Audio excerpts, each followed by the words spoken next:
In July 2020, Donnie and Ronnie Galyon passed away in a hospice at 68 years of age. Prior to their deaths, the siblings were already well known in some quarters, as they held the title of the world's oldest conjoined twins. But alongside that accolade, Donnie and Ronnie's life story is truly fascinating. Residents of Beaver Creek, Ohio, Donnie and Ronnie's health began to deteriorate around a decade ago. However, the famous pair still managed to soldier on until the start of July 2020, at which point a big decision was made. Indeed, they were admitted into the hospice of Dayton by their family. Then, a few days after that, one of Ronnie and Donnie's other siblings shared some heartbreaking news on social media. On the morning of Independence Day, Dave Galyon revealed that the record holders had passed away. According to the Sun newspaper, their deaths came as a result of natural causes. But roughly 6 years before Donnie and Ronnie lost their lives, they had enjoyed a whirlwind few months in 2014. During that period, the twins celebrated two significant landmarks that ultimately cemented their legacy. The first of those came in July of that year, when they attained a personal achievement. At that point, Donnie and Ronnie reached the age of 62, 252 days old. That made them a day older than their idols Ing and Chang Bunker, who had also been joined together. The latter pair had died back in January 1874. The Thai duo were considered to be the world's first known conjoined twins. From there, Donnie and Ronnie's next big landmark arrived after they turned 63 in October 2014. That's when they earned the record as the world's oldest conjoined twins, going past the previous holders, Italians Giacomo and Giovanni Battista Tocchi. It was an incredible moment that few would have seen coming during the Beaver Creek residents' younger years. To explain more, Ronnie and Donnie's brother, Jim Galyon, looked back on their childhood while speaking to YouTube channel The Wizard of Oz TV. At the time of the interview, the twins were 54 years old. Jim said, "It's highly unexpected. Frankly, I don't think they were expected to live past the first year or two."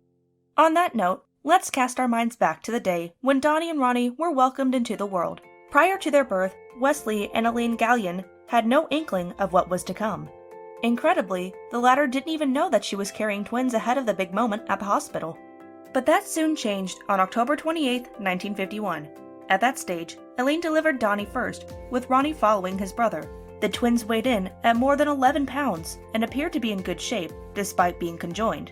However, the physicians at the hospital didn't want to release them straight away. In fact, Ronnie and Donnie spent the first 2 years of their lives inside that medical facility. During that period of time, their doctors pondered if they could part them without risking their safety. Given where the boys were conjoined, though, there were no easy answers over those 24 months. For you see, Donnie and Ronnie's bodies were conjoined at the waist. As the narrator of the Wizard of Oz TV video noted, they grew 2 lots of hearts, lungs, kidneys, livers, and stomachs, but they're fused at the lower intestine. In addition to that, the siblings had their own arms and legs as well. At length, the twins' doctors reached a conclusion. They informed Wesley and Elaine that a procedure was possible, but there was a chance that either Ronnie or Donnie would die in the process. After hearing them out, the mom and dad decided against the surgery. Reflecting on that pivotal moment, Donnie and Ronnie both backed their parents' stance while talking to the MLive website in July 2014. The youngest twin spoke first, as he said, "The good Lord made us. Let our Savior separate us." His older brother concurred with that point, adding, "No surgeon's knives." Yet despite opting against the surgery, Wesley and Elaine faced an altogether different problem once Donnie and Ronnie came home.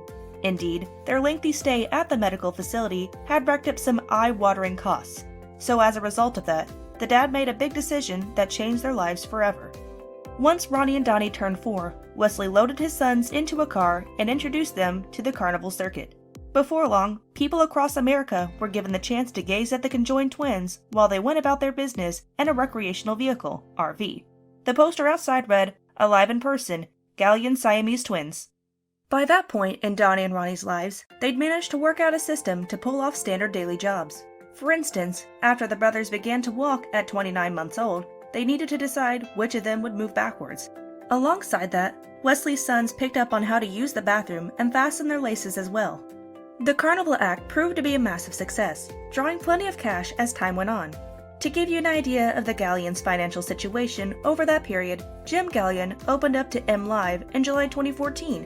He admitted that was the only income. Ronnie and Donnie were the breadwinners. But while Ronnie and Donnie were enjoying plenty of success on the carnival circuit, they suffered a significant blow away from it. Their folks had looked to send them to school, only for the authorities to turn them away. In their mind, the conjoined twins would have been a distraction for the rest of the children. When looking back at that period, Jim told MLive it was a different era.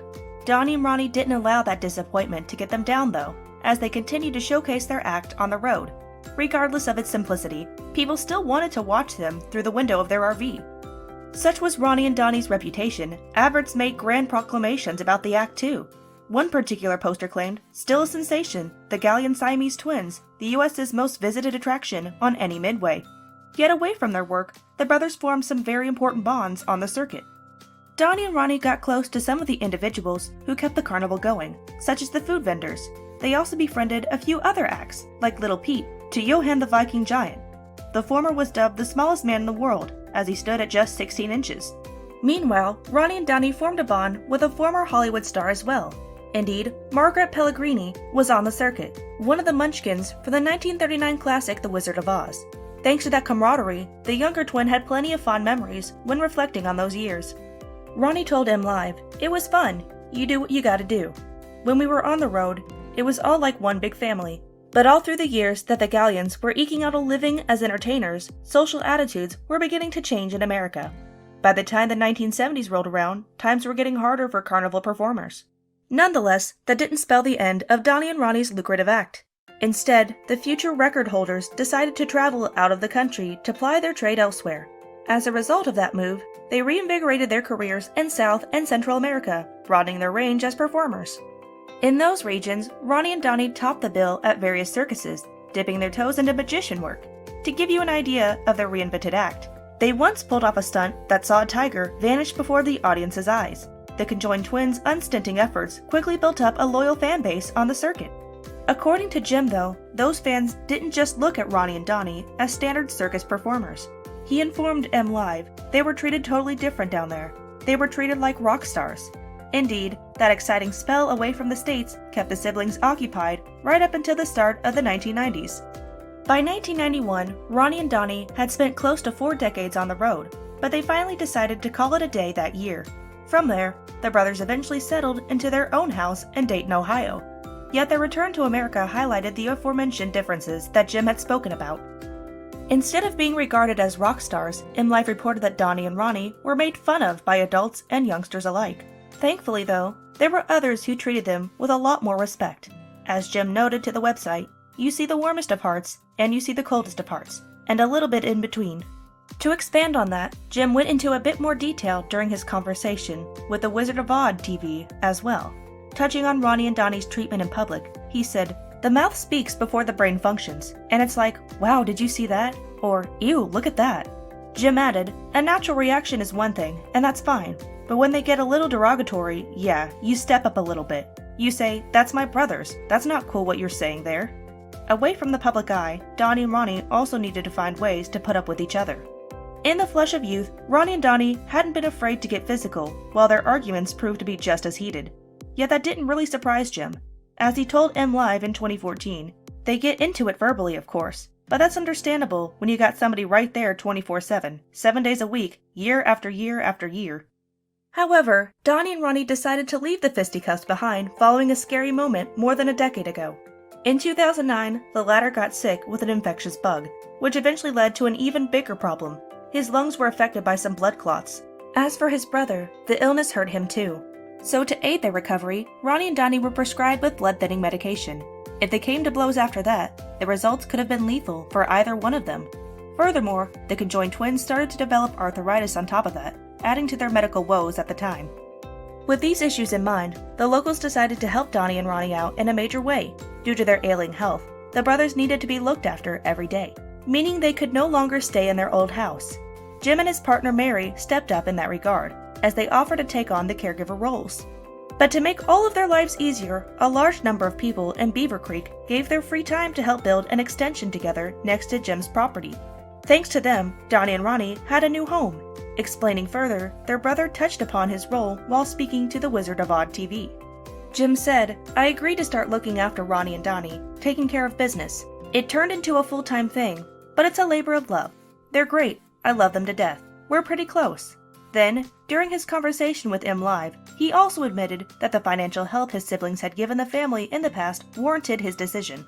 Meanwhile, Mary shed some light on what it was like looking after her brothers-in-law at home. She informed M Live, "A day doesn't go by that I don't hear, 'I love you' and 'thank you.' If you spend time around Donnie and Ronnie, you can't help but love them." Sadly though, Ronnie and Donnie's health took a turn for the worst in the summer of 2020, leading to their passing. After they died, Jim made an emotional statement to Julio TV, published on the station's website. He said, "I am grateful to the community for what they did to help Ronnie and Donnie move into their house." This allowed Ronnie and Donnie to live with their family for the last 10 years, Jim concluded. But while the Galyon clan mourned the twins' deaths, their world record came into focus again. Thanks to that incredible achievement, international media organizations such as British newspapers The Sun and the Daily Mail celebrated their lives. As for the record itself, Ronnie summed up his thoughts a few months before it became official. Speaking to newspaper The Dayton Daily News in July 2014, he had said, "It's what me and Donnie's always dreamed about. And we hope to get the ring because we've dreamed about getting this since we were kids. It marked the perfect end to their remarkable story."